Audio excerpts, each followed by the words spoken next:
Hi, my name is Barbara Lawson. I'm an employee at Workhouse Art Center, and today I am here in our new Lucy Burns Museum to read to you Around America to Win the Vote.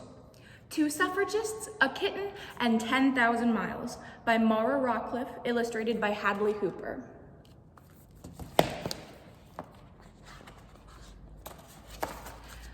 On April 6, 1916, a little yellow car set out from New York City. It carried tools, spare parts, a teeny tiny typewriter, an itsy bitsy sewing machine, one stout leather trunk bursting with useful things, two smiling women, and a wee black kitten with a yellow ribbon tied around its neck. The taller woman was Nell Richardson. The smaller one was Alice Burke. Together, they planned to drive all the way around America. It was a great big country, but they had a great big cause.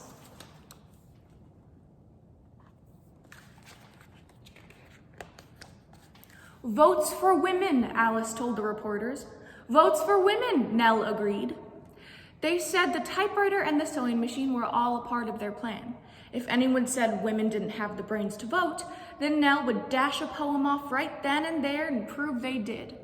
If anyone said they should cook and sew and leave running the nation to men, then Nell would whip up an apron while Alice gave a speech to prove they could do both.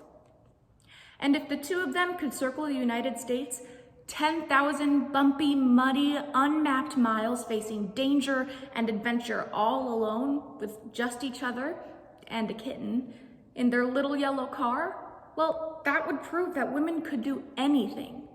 So off they went.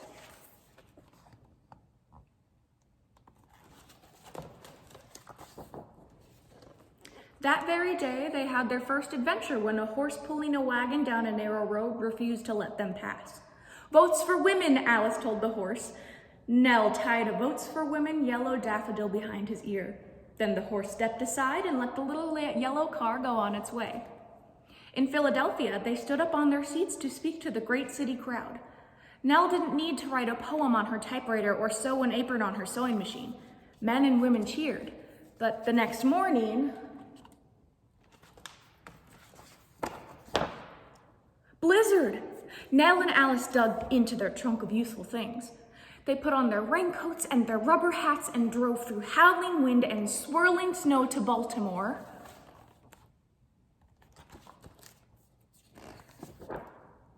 where they arrived in time to be the guests of honor at a very fancy party.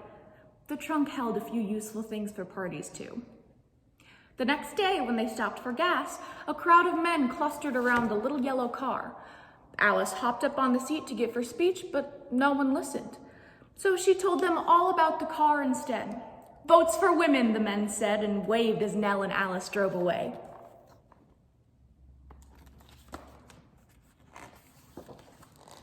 After a quick visit to Washington, D.C., they came upon the bumpiest and muddiest road yet. The little yellow car went bump and squelch and finally got stuck. As the car sank, Nell and Alice jumped into the icy stream. They cranked and cranked and cranked the engine, but it wouldn't start. Votes for women, Nell reminded Alice cheeringly. Alice grumbled, and good roads. In the trunk, they found a lantern and a blanket and a box of candy from their friends. They huddled, wet and shivering under the blanket and ate candy till the sun came up and two strong mules appeared to pull their car out of the mud.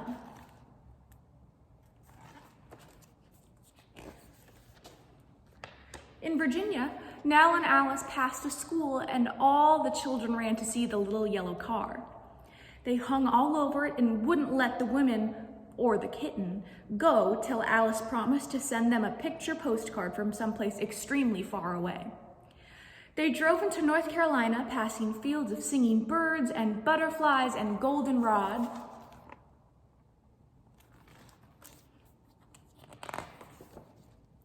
And nearly fell into a hole where a bridge used to be. Next came puddles, sticky clay, and thick, wet sand. In South Carolina, a whole town turned out and treated them to an all-yellow lunch.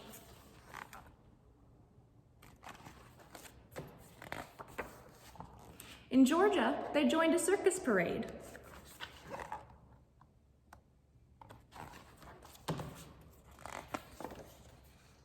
In Alabama, the two travelers sipped tea and nibbled on stuffed dates. Everywhere they met crowds. Everywhere Nell and Alice told them, V for W. Outside Gulfport, Mississippi, the little yellow car finally found a mud puddle it couldn't cross. They sneaked the kitten onto the train.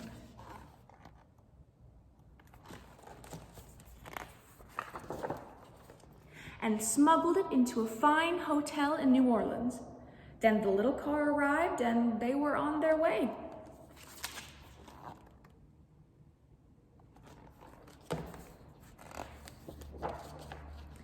They dodged bullets by the Rio Grande, drove through the desert of New Mexico, and got lost for days in Arizona, till they finally reached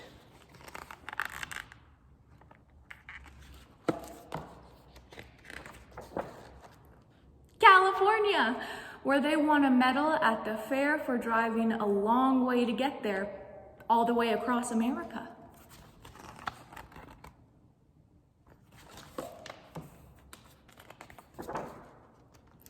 But they were only halfway to the finish line. They still had lots of miles and lots of adventures on the road ahead.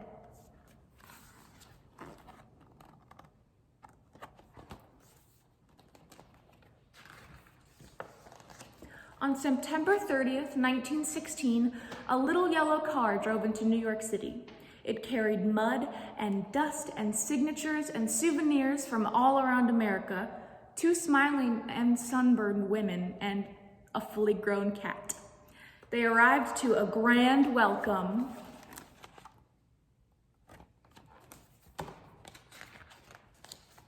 and a great big yellow cake.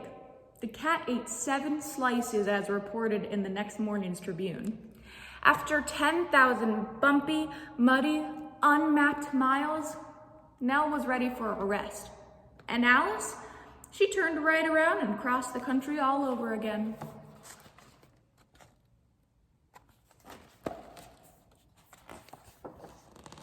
This time, she took the train.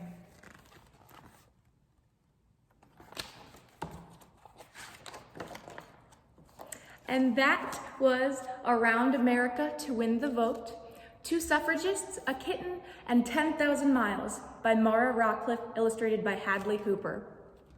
Thank you so much for spending time with me today.